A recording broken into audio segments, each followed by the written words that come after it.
Good evening. I'd like to provide the American people with an update on our efforts to protect the integrity of our very important 2020 election. If you count the legal votes, I easily win. If you count the illegal votes, they can try to steal the election from us. If you count the votes that came in late, we're looking at them very strongly, but a lot of votes came in late. I've already decisively won many critical states, including massive victories in Florida, Iowa, Indiana, Ohio. To name just a few, we won these and many other victories despite historic election interference from big media, big money, and big tech. As everybody saw, we won by historic numbers. And the pollsters got it knowingly wrong. They got it knowingly wrong. We had polls that were so ridiculous, and everybody knew it at the time. There was no blue wave that they predicted. They thought there was going to be a big blue wave. That was false. That was done for suppression reasons. But instead, there was a big red wave. And it's been properly acknowledged, actually, by the media. They were, I think, very impressed. But that was after the fact. That doesn't do us any good. We kept the Senate despite having twice as many seats to defend as Democrats. And in a really much more competitive states, we did a fantastic job with the Senate. I think we're very proud of what's happened there. We had many more seats to defend. They spent almost $200 million on Senate races in South Carolina and Kentucky alone, 2 races, and hundreds of millions of dollars overall against us. At the national level, our opponents' major donors were Wall Street bankers and special interests. Our major donors were police officers, farmers, everyday citizens. Yet for the first time ever, we lost 0 races in the House. I was talking to Kevin McCarthy today. He said he couldn't believe it. 0 races. Very unusual thing, 0. And actually won many new seats with, I think, many more on the way. This was also the year of the Republican woman. More Republican women were elected to Congress than ever before. That's a great achievement. I won the largest share of non-white voters of any Republican in 60 years, including historic numbers of Latino, African American, Asian American, and Native American voters, the largest ever in our history. We grew our party by 4 million voters, the greatest turnout in Republican Party history. Democrats are the party of the big donors, the big media, the big tech, it seems, and Republicans have become the party of the American worker, and that's what's happened. And we're also, I believe, the party of inclusion. As everyone now recognizes, media polling was election interference in the truest sense of that word by powerful special interests.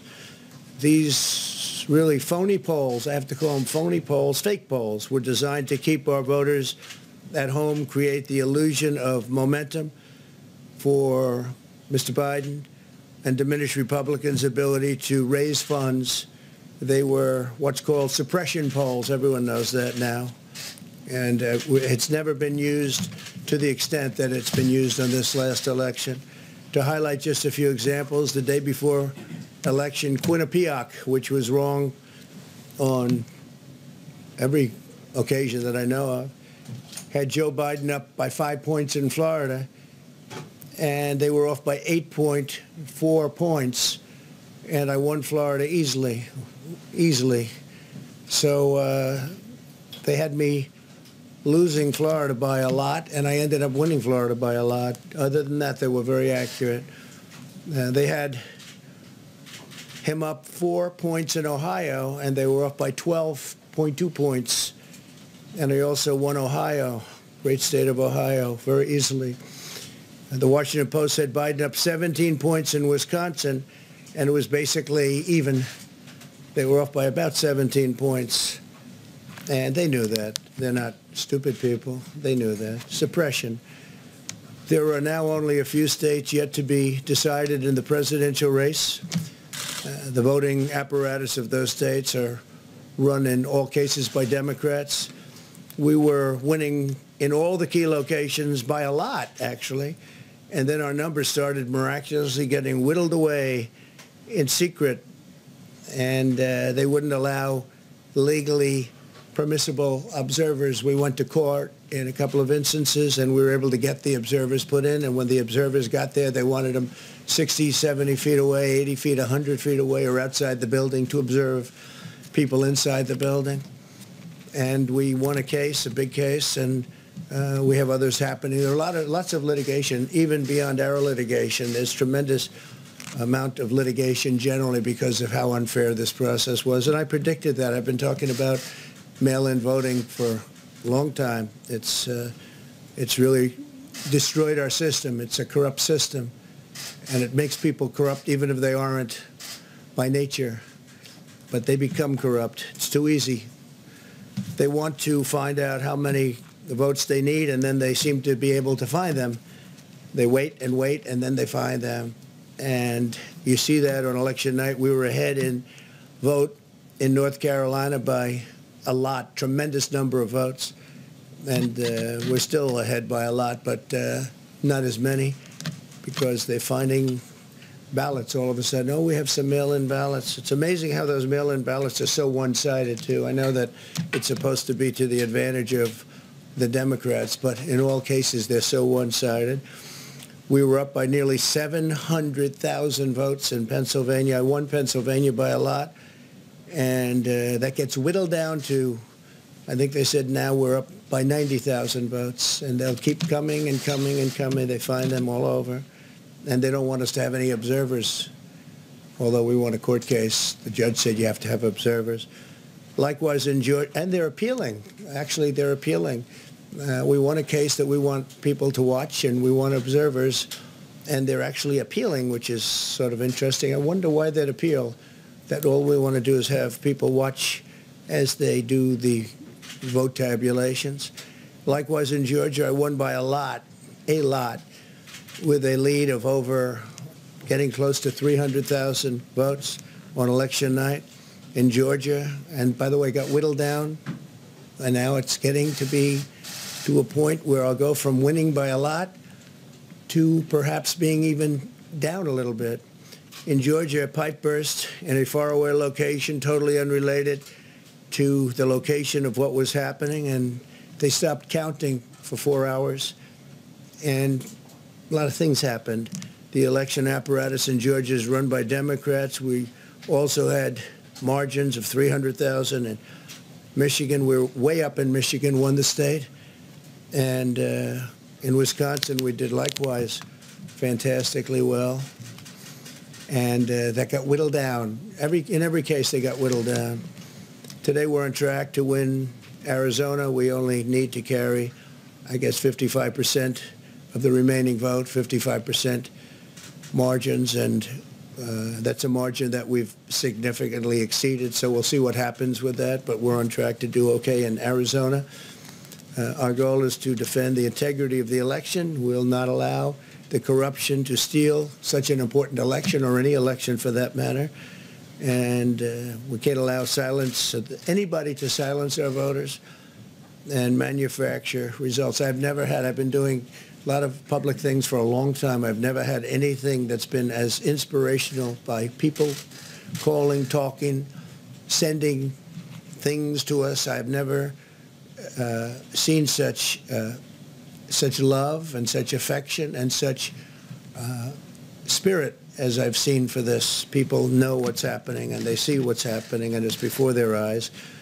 And there are many instances which will be reported very shortly. There's tremendous litigation going on, and this is a case where they're trying to steal an election. They're trying to rig an election, and we can't let that happen. Detroit and Philadelphia, known as two of the most corrupt political places anywhere in our country, easily cannot be responsible for engineering the outcome of a presidential race, a very important presidential race. In Pennsylvania, Democrats have gone to the state Supreme Court to try and ban our election observers, and very strongly. Now, we won the case, but they're going forward. They don't want anybody in there. They don't want anybody watching them as they count the ballots. And I can't imagine why. There's absolutely no legitimate reason why they would not want to have people watching this process, because if it's straight, they should be proud of it. Instead, they're trying, obviously, to commit fraud. There's no question about that. In Philadelphia, observers have been kept far away, very far away, so far that people are using binoculars to try and see, and there's been tremendous problems caused. They put paper on all of the windows so you can't see in, and the people that are banned are very unhappy and become somewhat violent. The 11th Circuit ruled that in Georgia the votes have been in by Election Day, that they should be in by Election Day, and they weren't. Votes are coming in after Election Day. And they had a ruling already that you have to have the votes in by Election Day. To the best of my knowledge, votes should be in by Election Day. And they didn't do that. Democrat officials never believed they could win this election honestly. I really believe that. That's why they did the mail-in ballots, where there's tremendous corruption and fraud going on. That's why they mailed out tens of millions of unsolicited ballots without any verification measures whatsoever. And I've told everybody that these things would happen because I've seen it happen. I watched a lot of different elections before they decided to go with this big, massive election with tens of millions of ballots going out to everybody, in many cases totally unsolicited. This was unprecedented in American history. This was by design, despite years of claiming to care about the election security.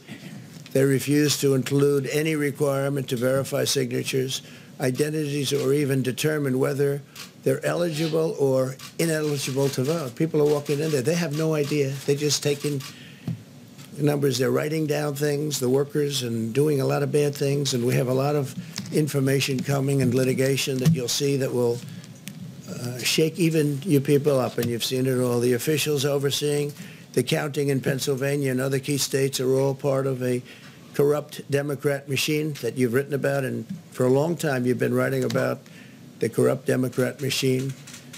I went to school there, and I know a lot about it. It hasn't changed. It's a long time ago, and hasn't changed. It's gotten worse.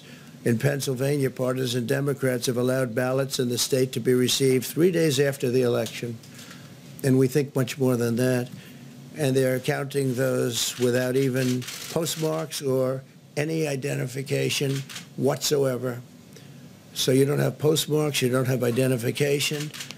There have been a number of disturbing irregularities across the nation. Our campaign has been denied access to observe any counting in Detroit. Detroit is another place, and I wouldn't say has the best reputation for election integrity. Poll workers in Michigan were duplicating ballots, but when our observers attempted to challenge the activity, those poll workers jumped in front of the volunteers to block their view so that they couldn't see what they were doing. And it became a little bit dangerous. One major hub for counting ballots in Detroit covered up the windows again with large pieces of cardboard. And so they wanted to protect and block the counting area. They didn't want anybody seeing the counting, even though these were observers who were legal observers that were supposed to be there. In Detroit, there were hours of unexplained delay in delivering many of the votes for counting. The final batch did not arrive until 4 in the morning, and even though the polls closed at 8 o'clock, so they brought it in, and the batches came in, and nobody knew where they came from. We've also been denied access to observe in critical places in Georgia. In multiple swing states, counting was halted for hours and hours on election night, with results withheld from major Democrat-run locations only to appear later. And they suddenly appeared, and they all had the name Biden on them, or just about all. I think almost all. They all had the name Biden on them, which is a little strange. I challenge Joe and every Democrat to clarify that they only want legal votes, because they talk about votes, and I think they should use the word legal votes. We want every legal vote counted, and I want every legal vote counted. We want openness and transparency, no secret count rooms, no mystery ballots, no illegal votes being cast after Election Day. You have Election Day, and the laws are very strong on that. You have an Election Day, and they don't want votes cast after Election Day, and they want the process to be an honest one. It's so important. We want an honest election, and we want an honest count, and we want honest people working back there because it's a very important job. So that's the way this country is going to win. That's the way the United States will win, and we think we will win the election very easily. We think there's going to be a lot of litigation because we have so much evidence, so much proof, and it's going to end up perhaps at the highest court in the land. We'll see.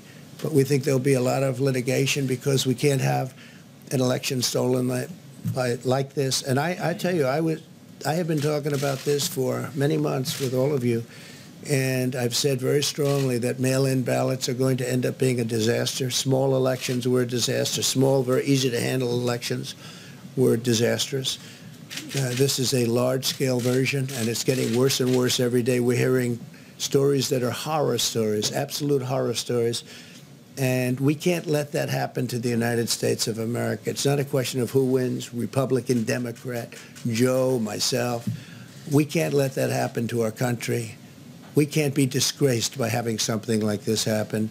So it will be hopefully cleared up, maybe soon, I hope soon, but it'll probably go through a process, a legal process. And as you know, I've claimed certain states, and he's claiming states, and we can both claim the states, but ultimately I have a feeling judges are going to have to rule. But there's been a lot of shenanigans, and we can't stand for that in our country. Thank you very much.